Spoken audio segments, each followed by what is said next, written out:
Glad you had time for us. It's Bills by the Numbers, where we let the stats tell you where the Bills are at. We're presented by FanDuel. Make every moment more. Coming up, we assess the merits of Buffalo's 2 trades to ultimately move out of round 1 in the NFL draft, as well as the other trades on day 3 and what they gained. Pro Football Focus's Trevor Sikkema joins us to talk draft value and sleepers in Buffalo's draft class. And we ask our one burning question. Let's make a deal!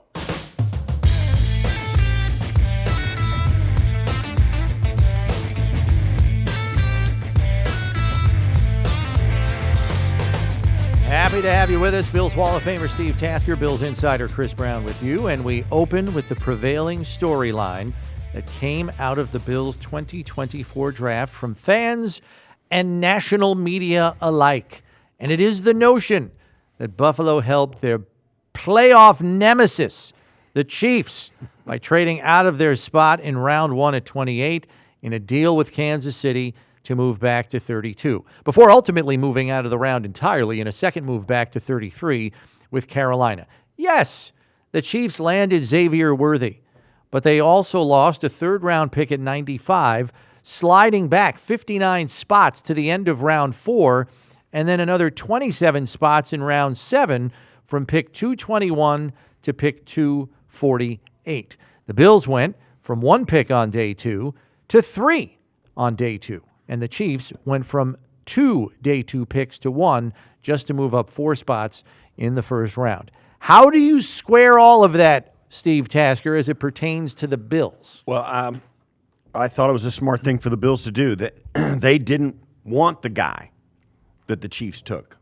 They had their sights set on Keon Coleman. Indeed, were because of the stuff that happened during the draft, they knew their guy was going to be safe if they moved out of that for Kansas City, and then flip-flopped picks with Carolina as well. And you pick up the value in those picks. The rest of your draft moves up closer to the front of the draft.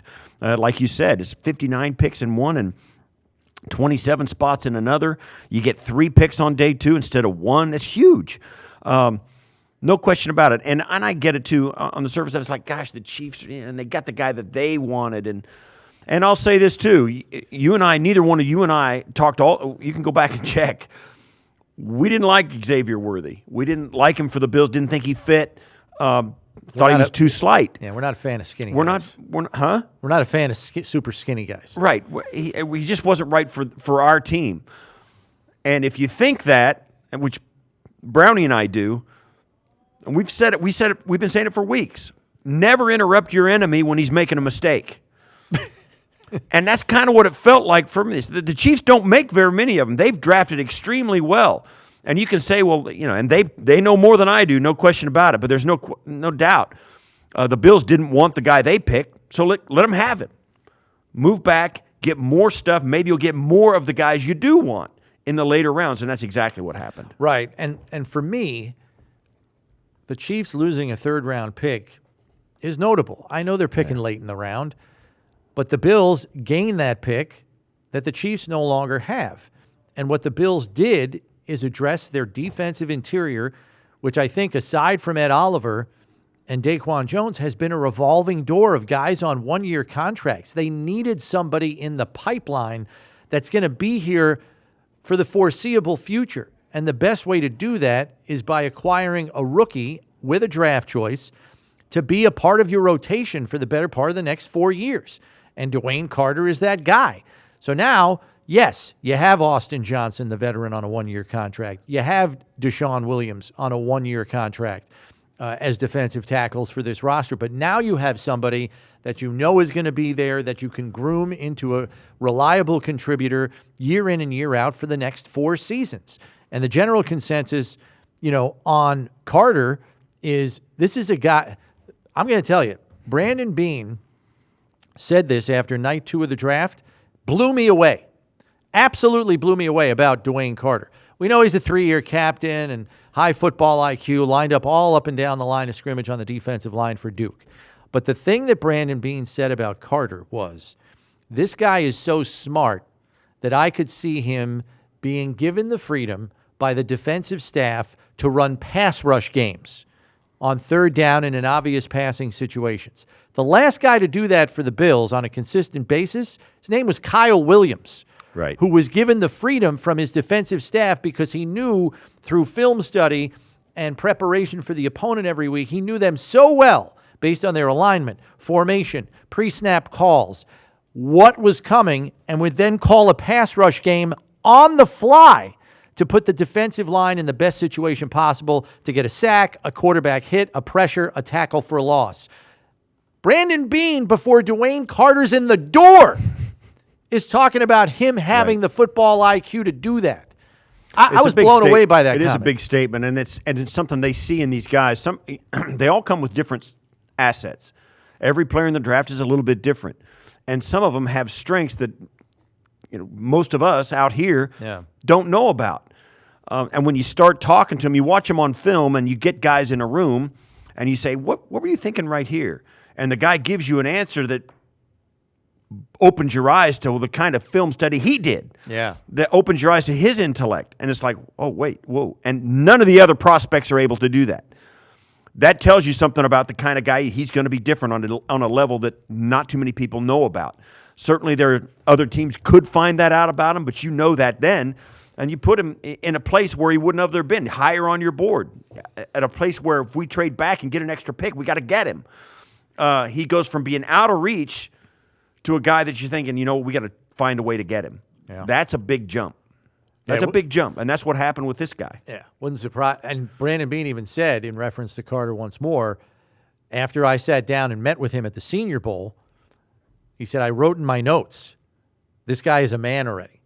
Because, you bring in picks. I mean, for example, Keon Coleman, he doesn't turn 21 until May 17th.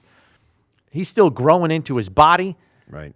And he's young in football because he played a lot of football and basketball. So those are, when he's playing basketball, those are reps he's not getting in football. There's a lot of growth potential, not only in terms of what he can do on the field, but just growing into an adult and a man who's responsible and all that stuff. Dwayne Carter's that already. I mean, he wrote it in his notes. This guy's a man already. A man already, yeah. You're right. He's You're not going to have to worry about telling him, hey, we got meetings in 5 minutes. That kind of, he's going to be responsible and doing all the, what I mean, that kind of stuff. It's a huge adjustment to come to this level because of your personal life as well is tacked onto it. You don't have a room ready for you at the dorm, right? You don't just go flop your bag in there and then go out, So right. So you got to get your life together off the field. That's why these year 2, year 3 guys really spread their wings because they finally get that under control. And maybe Keon Coleman will struggle with that more because he is a younger guy. I mean, he can't drink, right? I mean, he Not can't for another couple of weeks. Think about it. So he's got to go get somebody to rent him a place as a young kid. All this stuff goes into the adjustment, and guys like Dwayne Carter, it's like an adult. Yeah, it's like your dad. Yeah. He really is. And it's a huge asset for some of these guys in the adjustment process. The trade back one spot from 32 to 33 with Carolina landed the Bills' Keon Coleman, as we know, who they were going to pick anyway at 32. And Georgia center Cedric Van Pran Granger with the additional pick they got from Carolina, moving up almost 60 spots. They also made a pair of day 3 trades. With the first, they traded one of their 4 fifth-round picks to Chicago for a 4th-round pick next year. Later, they moved a 5th-round pick at 163 to Green Bay for pick 168 just 5 spots later and picked up pick 219, where they selected pass rusher Javon Solomon, and then nickel corner / returner Daquan Hardy comes up later with the 221 pick that they got from the Chiefs. So people can talk about Xavier Worthy all they want, but Buffalo landed the receiver they wanted and a defensive tackle, a center, a pass rusher, and a nickel corner / return man. Knowing the depth that was lost this offseason, Steve, with the roster turnover and salary cap casualties and the like, what do those acquisitions represent for you? Well, it's not just those; it's the total draft. I was really surprised until somebody mentioned it to me and I looked at it. They helped both sides of the football at all 3 levels of their offense and defense. Their frontline offense and then skill position players with Keon Coleman, of course, and then of course Van Pran Granger. They got both of those guys that helped. And then they got a running back as well. All the skill positions covered on the offensive side of the football. Then they get a defensive tackle, an edge rusher, a linebacker, and a corner, and a safety. All the levels of both sides of the football got bolstered with young, inexpensive, talented players. And I hadn't thought about that until it was brought up to me. They, all over the field, they sprinkled in depth and some competition for roster spots and playing time throughout the roster. I don't know that it was coincidence because there's so many moving parts in the draft. But man, oh man, it certainly seemed to have some symmetry when running back, wide receiver, offensive lineman, defensive end, linebacker, and corner, and safety. You helped every position group on the field. For me, it was more important what they got for the defense, because while we were all obsessed with the wide receiver position because we deemed it like their most glaring need because it's a starting role that was subtracted from the roster, the number 1 and 2 receiver no longer here. So I get why that was polarizing in terms of the draft for the Bills. But beneath the surface, the greater turnover happened on the defensive side of the ball. Tre'Davious White, Jordan Poyer, Micah Hyde, still unsigned. And then at linebacker, Matt Milano may not practice with his teammates until training camp. That's an unknown. You lost Tyrell Dodson to Seattle. You got defensive tackles no longer in the mix. Ed Oliver at the start of free agency was the only guy on the roster at the defensive tackle position. So you had to retool and refortify the defensive side of the ball. And the fact that you were able to get a defensive tackle in Dwayne Carter, you got a linebacker for depth in Edefuan Ulafosio out of Washington, played for a national runner-up and was a team captain. And then you get a pass rusher in Javon Solomon, who's got pass rush specialist traits, along with Daquan Hardy, who not only is going to be a backup for Taron Johnson, but can return and is probably your odds-on punt returner favorite based on what I've seen from him on tape. I think you did an enormous amount of help. You gave enormous amount of help to a side of the football that desperately needed an influx of youth and bodies. So that's why I was excited. I might have even been more excited about the day 3 trades because on top of all of that, you got some future draft capital for next year, getting an extra 4. So now the Bills have a 1, 2 2s, a 3, 2 4s, and 2 6s for the 2025 draft. Now, just for fun, let's discuss our favorite picks in this class. Who from this group is the player you like the most for the Bills? Well, for me, I think we talked about it on the Daily Show, and I get tickled every time only when the Bills signed Micah Hyde and Jordan Poyer in the first few months of Sean McDermott's tenure as head coach did people understand why in the NFL safeties are important. Then you get Poyer and Hyde to have the epic run that they've had over the last 6 or 7 years. And now Bills fans feel like they're all connoisseurs of that position, right? They feel like, oh, yeah, you got to have those guys they make up because of the feedback we got from other teams. And how difficult the Bills' defense was to play against because of those 2 safeties and what they did. And I think Cole Bishop is exactly in line with what they got out of Jordan Poyer and Micah Hyde. He's a physical safety, can come up and play in the box. He's good enough to cover man-to-man tight ends, extremely good athlete. And he seems, we asked Brandon Beane on the Daily Show, the first thing I said was he seems out ahead of it mentally, and he goes, it's exactly right. The guy sees it, and he's out ahead of it. And so all of that stuff, that skill set seems to me, Cole Bishop is going to be a guy that we may see sooner than later in the defensive backfield. Yeah, my favorite pick, and I was hoping for him on day 3, at the start of day 3, and all of a sudden it comes to fruition. Ray Davis, the running back out of Kentucky, played at 3 different schools, Temple, Vanderbilt, Kentucky, ran for over 1,000 yards for all 3 programs, and just exploded last season. 14 rushing touchdowns, 7 receiving touchdowns. He led his team in rushing touchdowns and receiving touchdowns. Had more than any receiver on the roster. 21 total touchdowns in the SEC for a running back, and a third of them come in the passing game. The guy rushed for 1,000 yards at Vanderbilt. I know. Vanderbilt. I know. So, I mean, extraordinary production. The guy is a beast.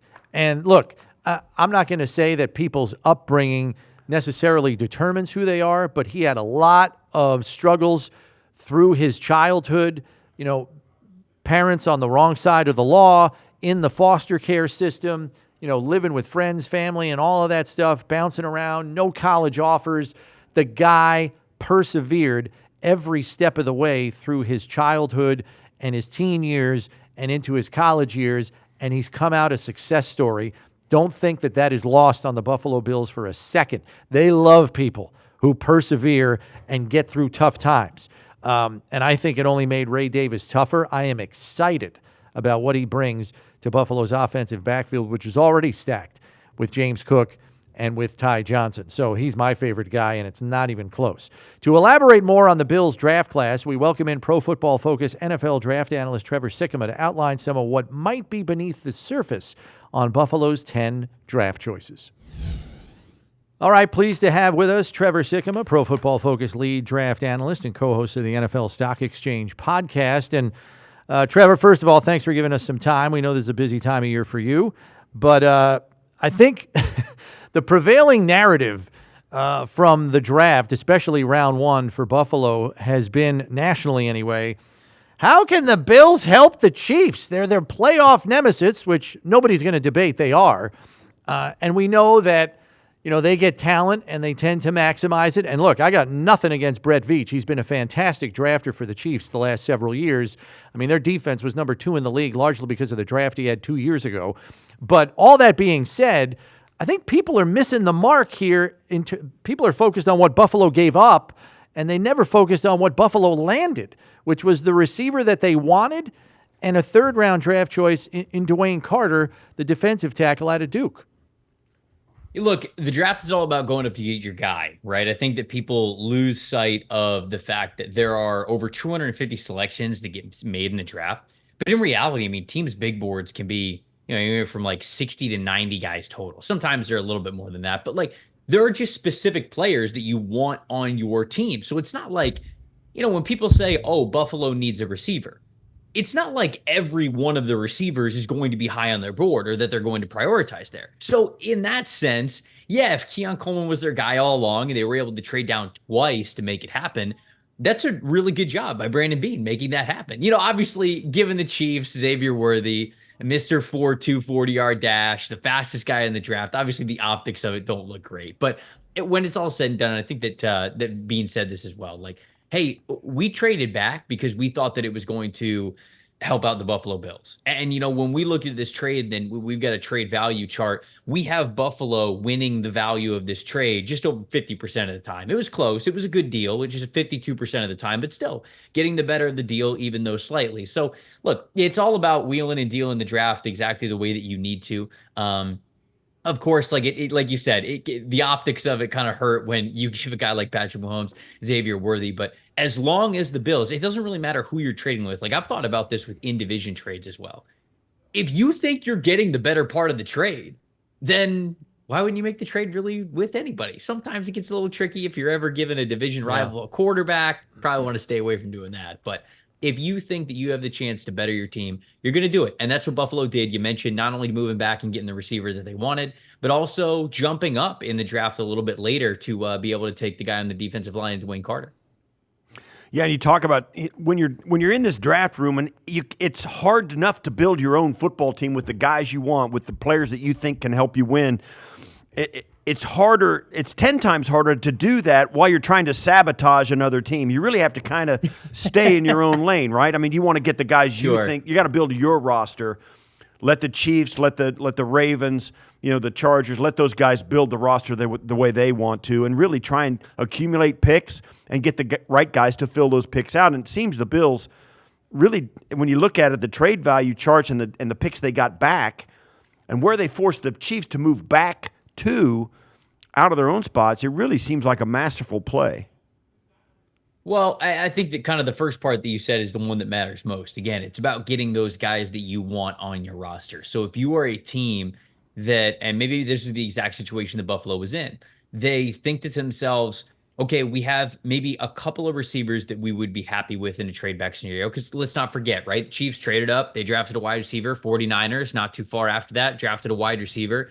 Now they traded back out from 32 to 33, so they voluntarily did that. So obviously they were in control of the receiver that was going to go to the Panthers at number 32. They were okay with them selecting a receiver there. So as long as you do your due diligence and have the intel that you want to make your team better, again, like, it makes sense. And perhaps Buffalo was this team that they saw that heavy value in getting a guy like Dwayne Carter, or moving up and down throughout the draft, wherever it was. Maybe they thought this draft was a lot deeper in certain areas. And again, that's just, to me, as long as they got the guys they're happy with, that's a job well done in terms of preparation for draft weekend, because it's a very uncertain time. Like, it's a very uncertain 3 days. So for you to say, hey, if we move back a little bit here, we actually get in range of a player that we really like that probably isn't going to make it to this point if we stick it, in the 100s where they were previously picking, then again, you're making your team better in multiple ways. So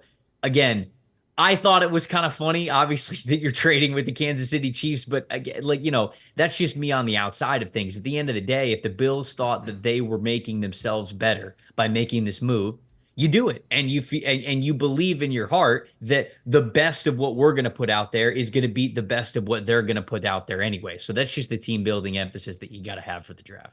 Yeah, and Trevor, to elaborate on that point, I think Brandon Beane kind of gave us a peek behind the curtain when, after night 2, he confirmed that the Bills had more players with round 2 grades than they had with round 1 grades. Now, I don't know how uncommon that is, but I know there was elite talent in this draft, in spades, don't get me wrong.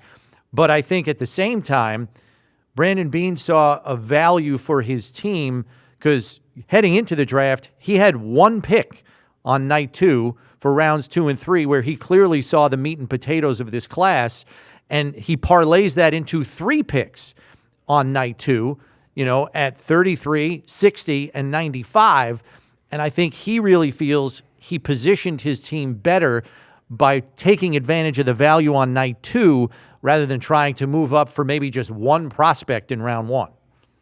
Yeah, and that was kind of the talking point of this particular draft class, is that it was very deep, right? I mean, you look at next year, and I don't want to fully get into next year's draft because I haven't even taken a deep dive into it, but you wonder if it's going to be as deep as this draft class is. So again, you get in a situation where, okay, we could stick at 28 and pick once on day 2, or we can move back and, technically, that 33rd pick, okay, that would have been a first round pick anyways, but the bonus selection to come back up and make another pick on day 2, that again holds a lot of value if you believe that this class is really deep and you can get a potential starter in the 90s. And it's just not often that is the case. Sometimes you get draft classes where, man, outside the top 40, top 50, you're really looking at just depth players, guys that don't really have starting potential. And if you in this draft believe that you could get a guy at the back end of day 2 that still had that starting potential for you, well, then I think that they maneuvered the draft the way that they needed to make that happen. One of the things about this, and the Bills trading back twice to get out of the first round, the second trade they made was with Carolina, and they just flip-flop picks. And people saying, well, what if those teams pick the guy you want? What if something back, the anticipatory nature of who's going to be left if you do trade back 4 spots. The interesting thing about it, and this is part of the chaos that makes the draft so intriguing, is that Xavier Legette tweets out that the Carolina Panthers told him that they were going to pick him the first pick of the second round. And because he tweets that out, Carolina says, well, now the Bills and all these teams know that we want the guy, and he's not going to be there at 34, 35, 36. So somebody's going to leapfrog us to get to Buffalo in the last of the first round. So that there's a sense that precipitated a flip-flop of those picks between Buffalo and Carolina, and Buffalo reaps the benefits of that, knowing they didn't want Xavier Legette. So that all of this, it's the chaos of this draft, and some of the things that happen are really intriguing. Yeah, and I mean, however you get the intel, again, I think that if you're coming away with your guy being able to trade down, albeit smaller trades, trade down twice to make this happen. I mean, you got to look at it like the trade from 32 to 33. If you were not worried at all that Carolina was going to take your guy, you jump up, what was it, 59 spots from 200 to 141? Like that's a significant jump when you're talking about much later in the draft. So if you're not worried at all about who Carolina is going to take, of course you're going to take those 60 spots to jump up there. So again, this all just comes down to intel, right? I think that we can sit here and we go, well, hold on a second. You were going to draft a receiver all along. You trade back from 28 and from 28 to 33, where you ended up picking 3 wide receivers go off the board. How do we know that one of those wasn't your guy? Well, if Buffalo, if none of those players were going to be rated higher than Keon Coleman, then you have to say to yourself, they did a great job, right? And so if that's the case, that just shows really good preparation, really good intel on what the rest of the league is doing. And that's sometimes what it takes for the draft, right? Like you said, it's chaotic, it's stressful, but sometimes you got to play a little bit of a game of chicken. You got to have a staring contest and you can't blink first. And I feel as though, again, if Buffalo got the guys that they were going to draft all along, then it doesn't matter whether or not they traded for the Chiefs or whoever it was. Like you got the players that made your football team better. So as long as that is the case, it is a good draft strategy and a good draft weekend by Brandon Beane and his staff. Last one I've got for you, Trevor. Looking at Buffalo's class in totality, everybody has their favorite prospects, and I'm sure you have a handful of yours. Who is your favorite pick for the Bills, either because of the talent that and the fit for the Bills or because of the value that Buffalo acquired in that player? Yeah, I actually like their first 2 day 3 selections a lot. I like the Ray Davis pick. Ray Davis is one of my favorite prospects in this class. I feel like he could be a great spell to what they already have there in the running back room. And who knows, maybe even be that bell cow running back for them someday. I mean, he's just got a great journey to get to this point. He is just, has such a fighter's mentality, and that's kind of really his whole football journey through growing up in high school and getting offers and transferring a couple of times, finally ending up in Kentucky, really having a major breakout year this past year. It just speaks to, I think, the type of dude that he is, and his running style honestly matches the perseverance that he has had in his life. So love that selection with him in the 4th round. And then going back to that pick, 141, that they traded 200 to get up to 141. I think they drafted a potential starter at 141 in Cedric Van Pran from Georgia. Like this dude has started from a redshirt freshman year for 3 years at Georgia for those national championship runs. And he was at the center of that offensive line, making protection calls, adjusting to things. He's a powerful offensive lineman. He'll give you good plus in combo blocking, duo blocking, man blocking situations between the tackles. He's not as fleet of foot as some of these other pulling centers that might be more athletic than him, but super smart, understands offensive line play so well, clearly had great chemistry with the dudes around him. And I really think that there's some shifting in Buffalo's offensive line with Mitch Morris no longer being there. And I'm not saying that Van Pran's going to start this year, but I think there is a path to where long-term this guy could be the starting center of this team. So those depth picks for them at the top of day 3, to me, were guys who are going to be contributing players. And again, you cannot always say that with rounds 4 and 5 players, but I think the Bills got 2 guys that could really contribute to this team. Good stuff, Trevor. Appreciate you. Thanks for spending some time with us. We'll catch you down the road. Appreciate it, guys. Anytime. Bills fans, get in on the action with FanDuel, America's #1 sportsbook. Just download the app today to play any way you want. Plus, with live betting, you'll get updated odds on games that have already started. Best of all, you get paid your winnings fast. Make every moment more with FanDuel, official sportsbook partner of the Buffalo Bills. All right, time for the numbers game, where Steve will be tested on draft pick success rate for the Bills during the Beane-McDermott regime. There we go. Question number 1, Mr. Tasker. Okay. How many first-round picks in the Beane-McDermott era have started at least 8 games as a rookie? Beane and McDermott. So this is 2000. So we're going from 2017 on. up until the present day. How many first-round picks in the Beane-McDermott era have started at least 8 games in their rookie season? All right, 17. Tre'Davious, Josh, Ed Oliver. So you got 7 drafts. Give me a number. How many first-round picks started at least 8 games their rookie season?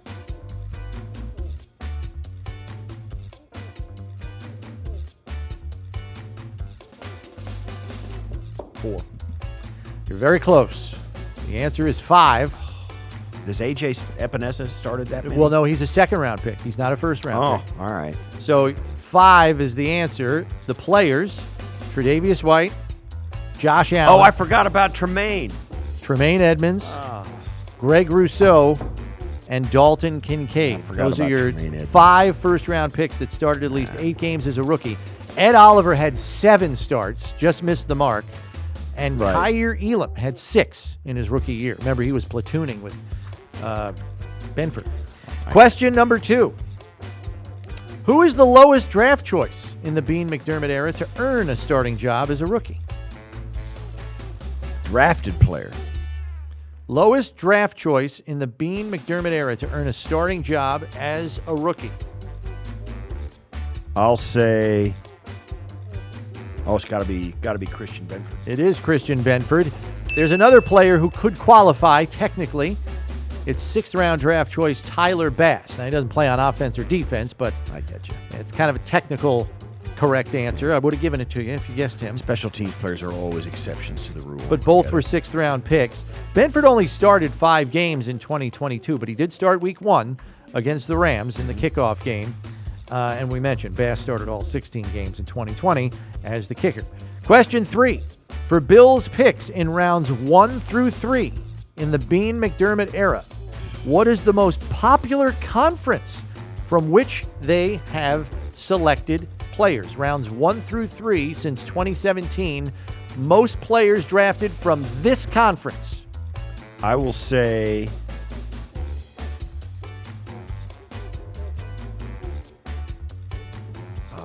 I'll just start SEC. It is not the SEC. ACC. It is the ACC. Good job, Steve. 5 picks from the ACC, including this year's Keon Coleman. But yes, 5 total players from the ACC. Tremaine Edmonds would fall into that category, among Rousseau. others. Rousseau, yes, University of Miami, right. SEC, Pac-12, and the All-American Conference. Each had 4. Yeah. Yeah. So yeah, There you go. I was surprised by that one. I'll tell you, if you're Pac-12 good enough, obviously they'll find helped. you. Pac-12 obviously helped by the back-to-back Right. Utah picks the last couple of years. Right. Zach Moss, also a Utah player, Pac-12. So that's your there you answer go. as to why the Pac-12 had so many We got to representatives. start focusing on Utah in the offseason before the draft. Yeah, right? I mean, there's something in the Something water out There's there. something there, yeah. Final question, All number right. 4. In the last 7 drafts, how many college team captains have the Bills selected? Oh, man. So they've You got. know team captains are a big all right, thing for them. There's 8 and 8. Let's see. There's 6 and 17, 8 and 18. There's 8 and 19. Oh, you're counting total 7 picks? 7 in. Oh my gosh. So I'm saying. Wait a minute. I'll say 15. You are close. It's more than that. Is it? 19. The Bills in the Beane-McDermott era since 2017 have drafted 19 team captains from college. Buffalo has picked 3 captains in 3 of the last 4 drafts.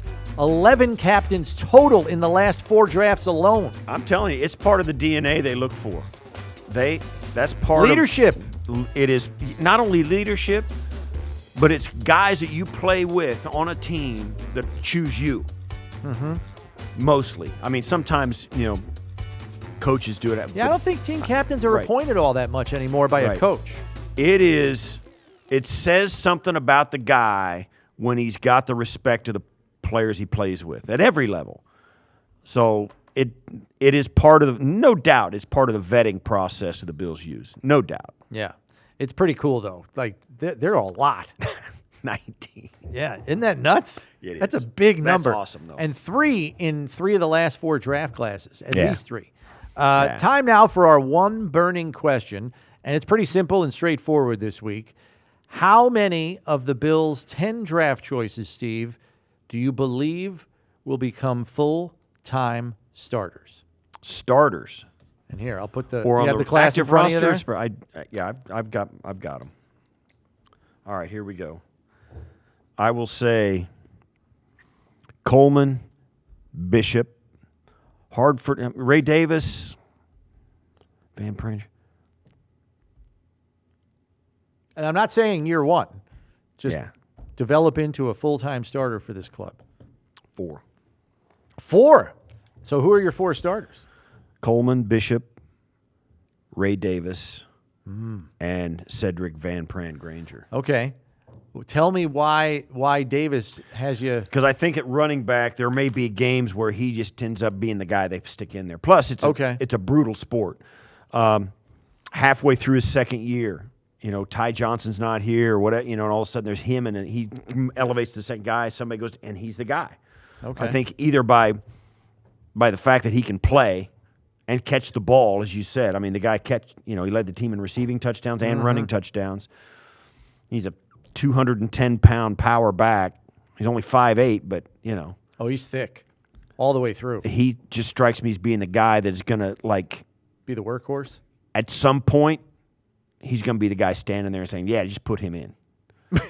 Right? I love him. So you don't have to convince me. I think Ray Davis is the guy. That because running backs, you may be the starter, but you may have another guy start the game technically, that kind of thing. So I think that running back spot where every team runs the guys through, he's going to prove his worth, and then there's going to be times where at least he's going to be a spot starter, if not start for an entire season. I don't think we should forget that James Cook did finish 5th in total yards from scrimmage last year. Well, I didn't say this year, but some point. Maybe some point. Maybe if James Cook can't sign a contract extension here. Yeah. Maybe that's how he becomes a starter. But like I said, too. 2 or 3 years from now. I don't think there's any question, Ray Davis has got to expect he's going to carry the rock a little bit this year. Yeah, I would say so. Going on that logic, I'm kind of inclined to agree with you and go with 4. I feel safe in saying 3 starters, and I have the same people, Coleman, Bishop, and Van Pran Granger. Van Pran Granger may not start this year at center, but I could see it happening in a year or so. You can see him taking some reps. And let's not forget this, they signed Will Clapp, a veteran free agent who has played center for the Chargers the last couple of years. So it's not like if things don't work out with Connor McGovern, it's automatically Van Pran Granger, although starting for 3 seasons for a team that won 2 national championships and went to the SEC title game in his last year. Kind of hard to think it's going to be too big for him. I mean, he's going to be playing guys that he's played with the last 3 years. He's going to be facing defensive tackles. He knows all their names. Yeah. Because he's played against them. Yeah. With that kind of talent. So, it's really encouraging. And if you get 3 starters out of a draft class, you're going to be good. And you're going to continue to be good. You get 3 starters out of every draft class, you're never going to be short on talented bodies and a good club for your roster overall. Right. That's all we've got for this episode. Remember to subscribe on whatever podcast platform you use so you're notified when our next episode drops, because when you need to know about the Bills, you need to check Bills by the Numbers. Thanks for listening. Until next time, everybody.